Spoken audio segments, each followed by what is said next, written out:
Hey everyone, Eggman here with another video, and today we have a top 16 breakdown for the CoreTCG LA Regionals that happened this past weekend. It was just under 300 people, and it's our first and last BT14 Regionals, unfortunately, just because of how the holidays works and just the release schedule. We have EX5 coming out in about a month, and we then have our finals, so it's just kind of unfortunate because this is seemingly a really good format. There's a lot of diversity, and a lot of people I know and talk to are just having a really good time playing in this format. So a little, bittersweet for it, but I do think there's a lot to kind of go over, and it should be fun. I know EX5 will change the meta a little bit, maybe not as much since it is an expansion set, but right now it seems like with the restriction list and the card pool, a lot of decks are just very viable, but nothing's like super duper, I would say, insane on the kind of the consistency and the topping sense. So, and like looking at this top 16, we do have 4 Mirage, 2 Red Hybrids with one of them taking the event, 2 Royal Knights, 2 Shine, 1 MetalGaruru X, 1 Yellow Vaccine, 1 Blackboard Gray X, a Blue Flare,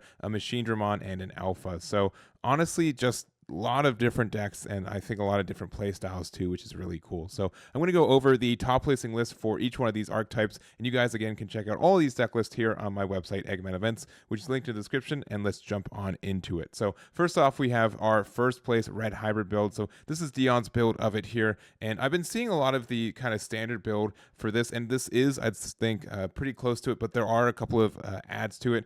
First off is this Ukomon, which I think has just been a very, very strong card for this game. A lot of decks are able to put this, and if you are already kind of playing a kind of slightly like aggro leaning deck, especially the Red Hybrid where you don't necessarily need to go up your chain in raising as much, this is a really good card just to kind of attack for some damage. It's kind of like a hybrid in a lot of ways, at least because you're able to push it up. You get to use the effect to get another egg out, which means you get another rookie to attack with next turn if you have one. So I think that's something that's really important for kind of this play style. Sometimes like we have these red hybrids where they're really good at like just doing a lot of damage, but you need that one more hit sometimes, which Omnimon is good for kind of closing out the games at times too. But I think Ukomon kind of helps you there as well. We have one copy of the Metal Greymon Ace card, since we do sometimes end with some level 4s out on our board, so we can do the blast Digivolve. But honestly, other than that, it's kind of like the standard we see. I think Crimson Blaze does help a lot of different decks, and honestly, we didn't see any Lugamon in this top 16 either, which is kind of interesting. And I think some decks being able to tech Crimson Blaze to kind of check that kind of makes that important. So this list here for Deion, congratulations for their first place finish here. Next up, we're going to go to our second place. So this is Ezekiel's MetalGaruru X, which I think people are trying out a little bit, maybe because we also, that EX5, we have a bunch of new kind of support for the deck in general. But, this was the best deck for a very, very long time in this card game. It did kind of get, eventually hit with Guru going down to 1 and just kind of the other things with it. But I think it is still viable, especially in this format where it's a little bit slower than what we've been seeing, and you're being able to kind of go up your chain a little bit easier. We do have like they're checking in like the BT7 War Garurumon, and we do have like the top end, again, MetalGaruru X, but also the MetalGarurumon from Star Deck 16, which you're able to use for this, which also you can Digivolve MetalGarurumon on top of EX on there too. Also has one of the Star Deck 2 MetalGarurumon. Normally we see like the EX1 one, but being able to attack with this and restand is kind of nice for what it is. And then a top end of 3 different Omnis of the X antibody, the Blitz Omni, as well as the Merciful mode. So a really interesting build. We do also have like the mental training and the Cool Boy and X antibody, which does have like a little bit of overlap. This can't find any of our level 7s or our Cool Boy or X antibody, but I do think it's important for finding like the rest of our chains at time. And we do do a good amount of Digivolving, so getting that reduction there I think is good too. So not much more to say. I will also say Bukamon is such a good card, just giving a lot of different decks jamming, especially since like we don't have source removal for this deck, but since we are an X antibody based deck, we do just generally have taller stacks to go with it, so we can get the jamming pretty easily, which jamming on something that can attack more than once, which most of these cards have restands, I think is very strong too. So that's the list there. Congratulations to Ezekiel for their second place finish there.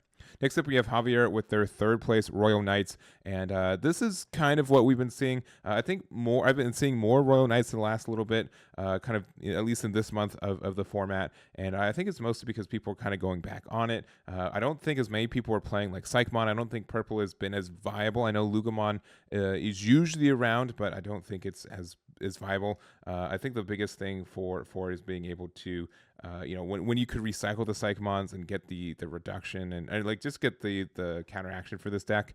I don't think people are playing as much ways to get around that now, which is kind of nice. It is also a deck that again can run Crimson Blaze for those matchups pretty easily. The Márquez Tamer. We also have one copy of from Master Disciple, which is a Royal Knights card with delay, which means we can get the additional memory back with the King Drazil inheritable with that one. But other than that, just kind of what we've been seeing.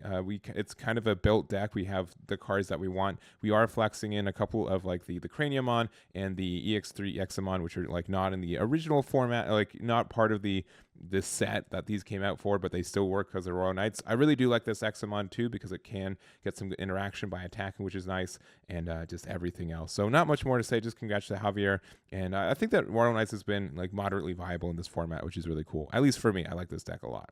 Anyways, we have Jovany here with their 5th place Mirage, and Mirage did the best topping for this event. It got 4 of our top 16 right there. So honestly, I think it's one of the stronger decks, if not the strongest. It's a little bit linear in deck building.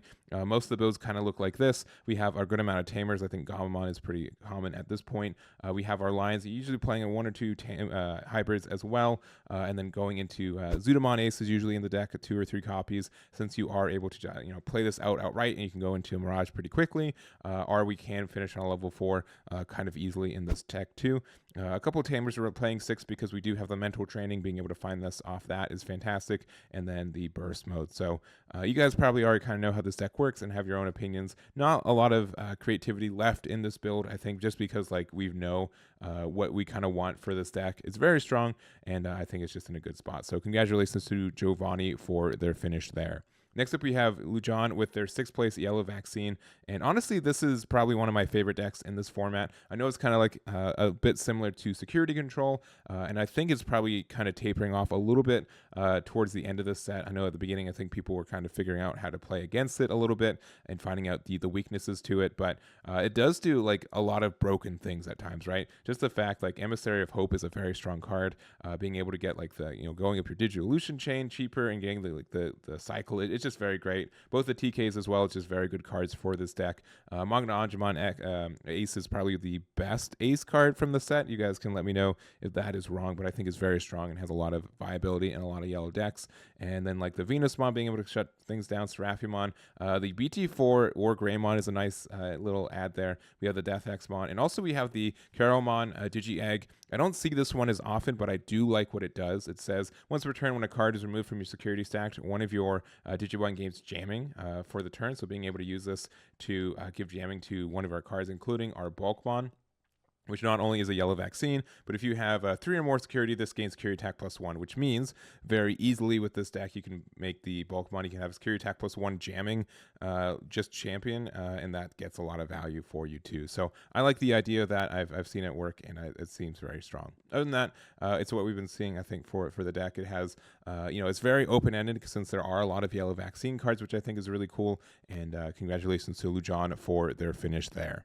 Next up, we have Juan with their 8th place Greymon, and I think Greymon has just been doing all right. It has like a lot of variety. It's kind of like the jack of all trades, but I think right now it also doesn't do anything like the best. I think look, we have just a pile of cards right here, right? We have so many different cards that we can run, and it's just kind of the gift and the curse of having like the main character archetype, where there's just so many Agamons, so many Greymons that we've been printed, and you want to be able to play them all, and you got to kind of pick and choose the ones that you kind of like. So I think the X antibody package is great. Greymon X, both of them are still very good.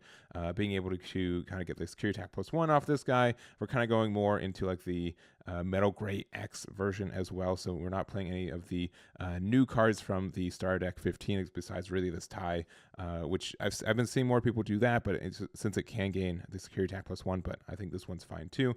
We do have like the War Greymon. We have the 2 copies of Black War Gray X, 2 copies, and then our X antibodies and the Hades Force. And I do think there are probably like slightly less decks that really depend on tamers. I think Yellow Vaccine definitely does, and most decks do, but we don't see as much of like the like hunters are still viable, but we don't see it very often right now. They super duper depend on their tamers.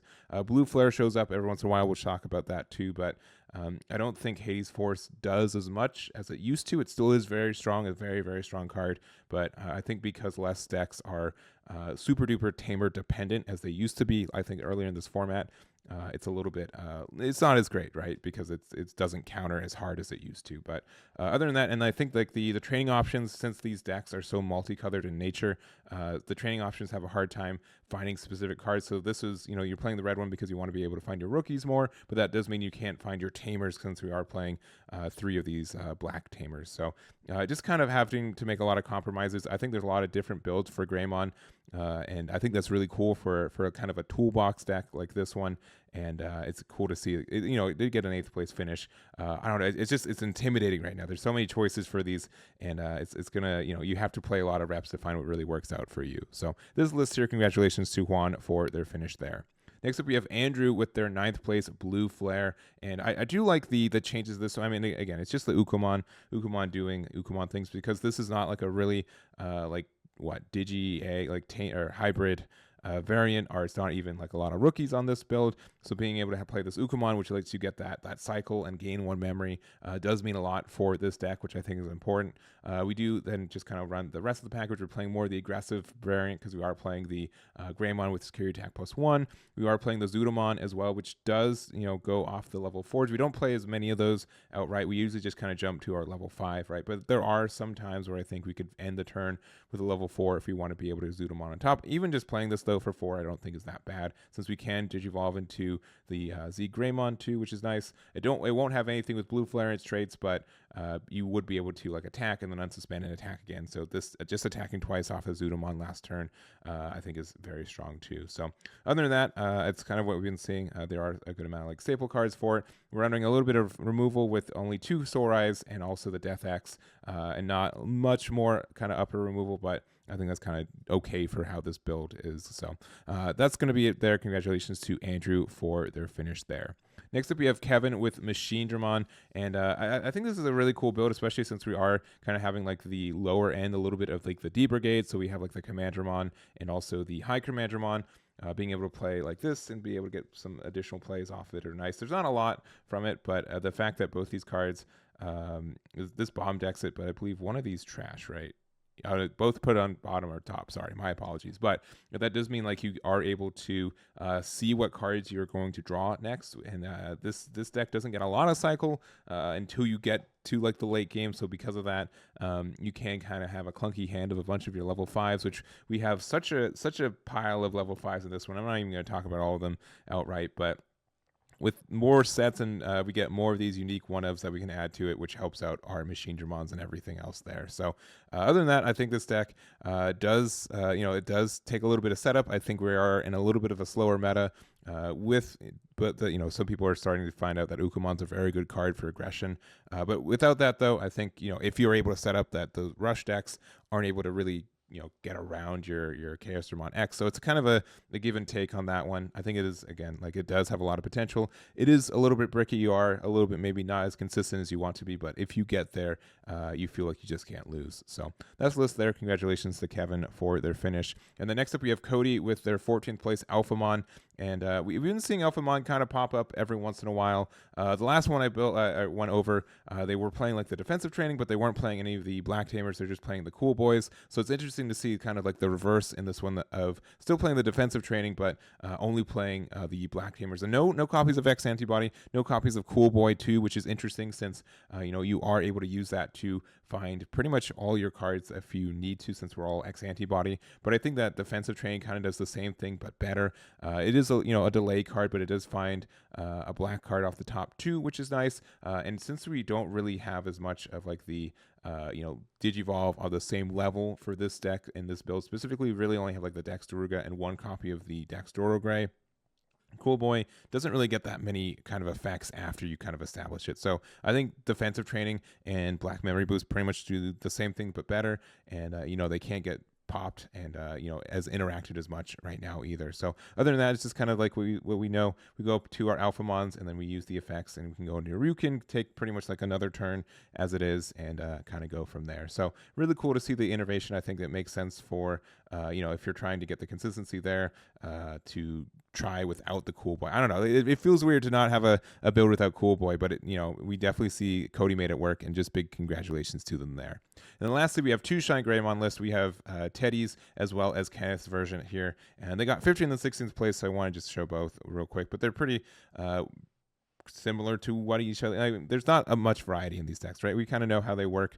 We want to play all of our lines. We had like 3 sets in a row with all the lines that we pretty much want. Just kind of the big difference is what, that there's 1 copy of Final Shining Burst for Teddy, and that's the big difference for it. But I think this deck is pretty strong still. We do have like the nerf on the Geo Greymon, but I think Geo Greymon, like this card is broken, especially since I know like Yellow Vaccine was able to take advantage of this card, which I don't think was super intended. But I think you know, you still are able to see what you want. You just don't get like the free setup for your tamer, so it is a little bit slower. But we do have our training options now, which we are able to find so many cards with this, including our tamers, and that kind of helps us in our own ways too. So not much more to say. We kind of know how Shine works, and congratulations to both Teddy and Kenneth for their finish there. So that's going to be it for this video. Hope you guys enjoyed it. Again, if you guys want any of the deck lists here, they're here on my website, which you can check in the description below.